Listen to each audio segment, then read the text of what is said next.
So, how's the conquering? Not going so well, I think. You're fighting a Drakkar, and for now you are unarmed. So Well, I guess we'll have to try to strangle him. yeah. So you need to roll the die. Alrighty. 8. Right. You decided you have to fight with a slight disadvantage, as you crumple his steel breastplate with a simple blow to his chest. You decide that this disadvantage only makes it a slightly more fair for him. But not by much. But not by much. Roll the die again.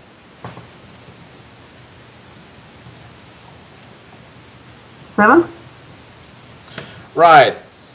The guy comes at you and tries to chomp you with his sword that he had already drawn, but you manage to easily deflect it, sustaining only a light scrape. You lose 1 endurance points. Then you punch him so hard his helmet crumbles. You hear a muffled sound inside as he suddenly has a very hard time breathing. Yeah, ouch. Roll it again. Damn. 8. Right. He drops his sword and starts struggling to get his helmet off, now that he suddenly has a hard time breathing. You use the time to grab him by his throat and leg and then chuck him down the staircase. You have won. That was, even for a Drakkar, sort of a Okay, for unceremonial a second I thought we were going to do the Bane versus Batman, I will break you move. Nah, you just hurled him down a flight of stairs. Yeah, but still, even for a Drakkar, that was sort of inglorious, I mean. Yeah. You run through a maze of corridors and narrow passageways, up flight of stairs and across dingy halls and chambers. On several occasions you are forced to hide when a Rashad patrol passes within a few feet, but your wits and your camouflage skills keep you safe and undetected. At length you reach a pillared hall on the surface level where you hide from the patrols until the coast is clear. Daylight is streaming in through the hall door, and from where you are hiding you can see the keep and tower beyond. Your hopes rise when you notice that the keep is deserted and the drawbridge is still lowered, tempting you with a direct escape route out of Murgaruth. Suddenly another bell tolls, adding to the persistent din of the alarm. It is coming from the tower, and it signifies that the portcullis is being lowered. Do you wish to make a dash for the tower and escape across the drawbridge before the portcullis seals off this route? Or would you rather find some other way? I would say that we make a break for it, because I may not have seen the show in a lot of time, but this is sort of turning into a Scooby-Doo routine. Us running around and hiding and not really knowing where the fuck I don't know, we're running directly out of the gate. Won't we risk getting shot by archers? Yep. Well, we have 14 health points to spare, so yeah. It's your choice. Take this way out or hope there's another. Let's get out of here. Let's Okay. try. You take a deep breath and then you fix your eyes on the descending portcullis as you race out of the door and sprint across the cobblestone keep. The heavy portcullis is less than 3 feet from the ground when you enter the arch of the tower. In desperation you dive at the shrinking gap, and as you hit the ground you roll over in the hope of avoiding being crushed by this heavy iron-tipped portal.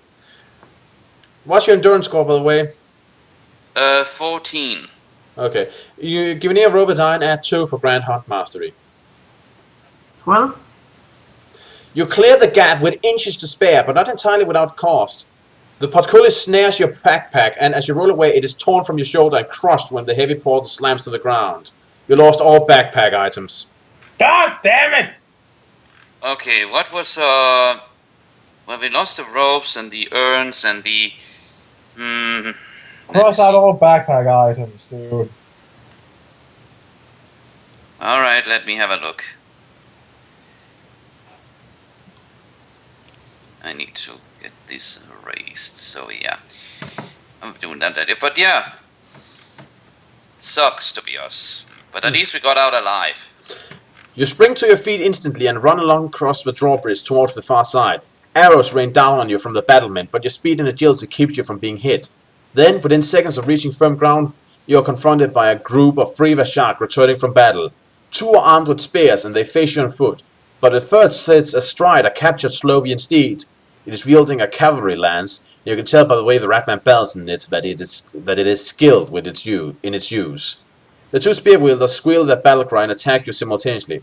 However, this cry is quickly transformed into a duet of pain when you strike out and kill them instantly. Huh.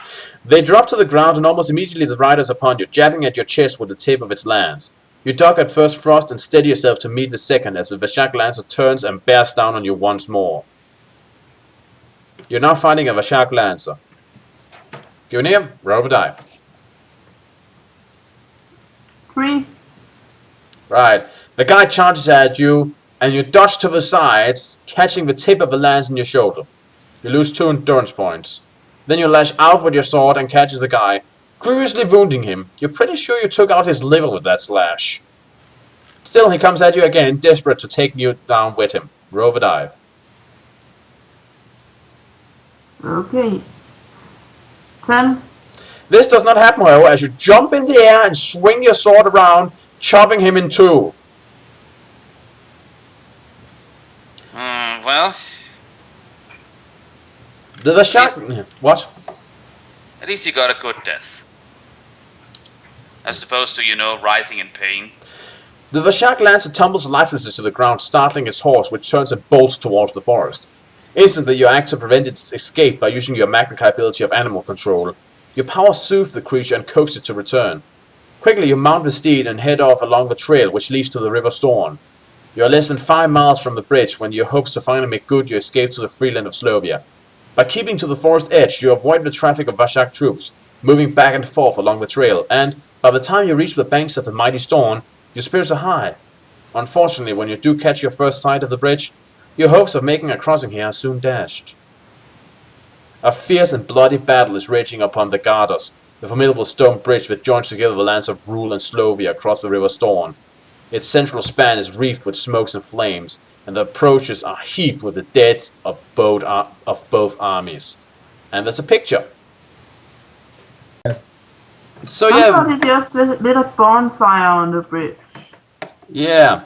I don't know, maybe someone fired a catapult loaded with some burning shot. Okay.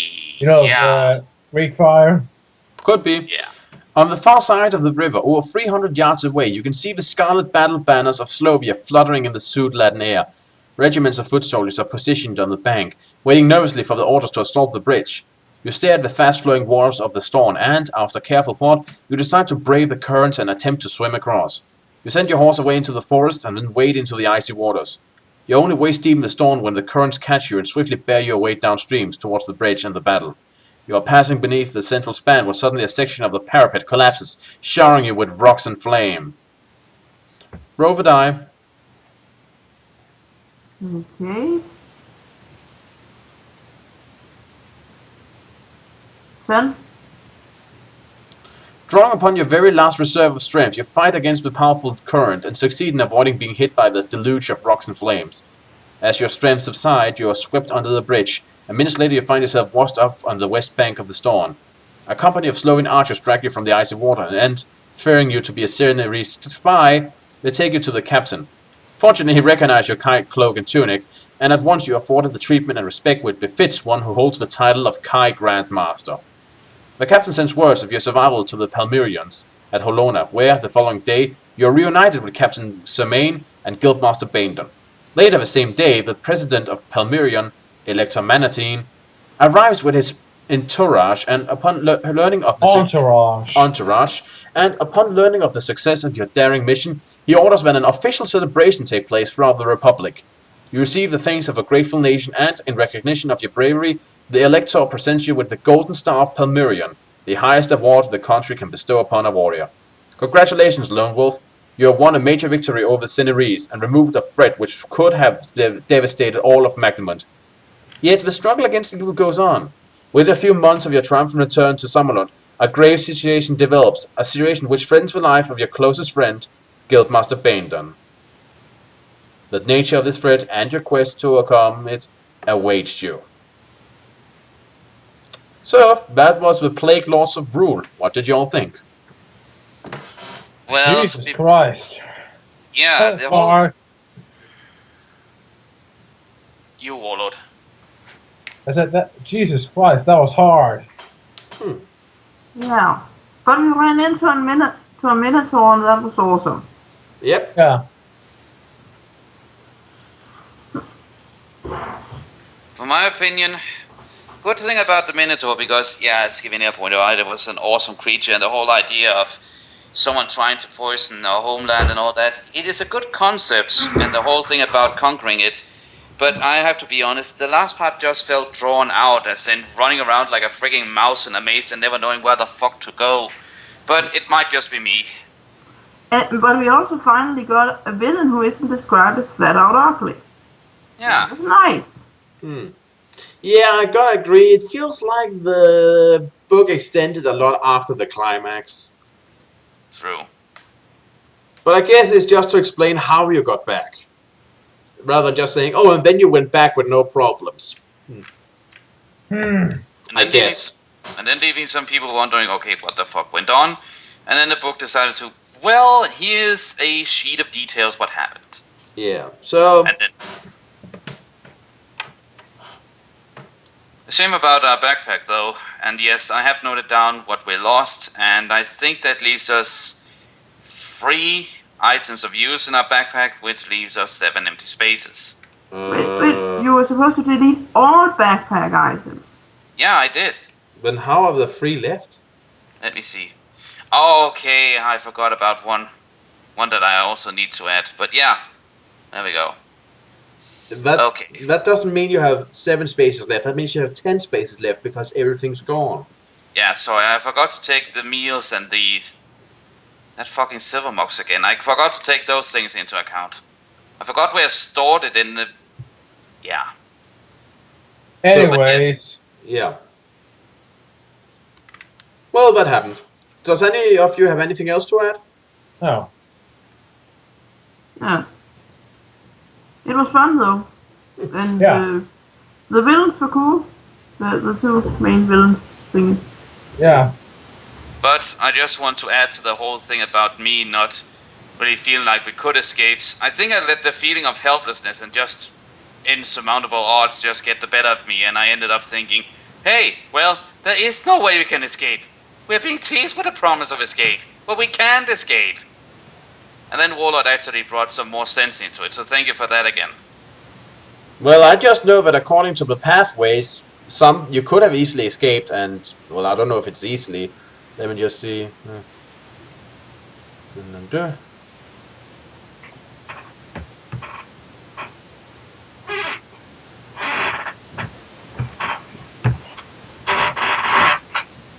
Huh. Well, if you had tried to escape, the Archdruid would have cast some spells, and then apparently through some trickery, you would have tripped the Minotaur into the crystal sphere. Aha. Hey. Which would have killed it, or at least teleported it to somewhere else. Yeah, but we did not know that, so... Anyways. But yes, I stick by my decision. You don't just waste a good minotaur. Fair enough. This has been Eric Cobra. And Rana Naraja. And Warlord 1. And give it here. And this has been Let's Play Lone Wolf Blind. See you all around. See you around, folks. See ya. Bye bye.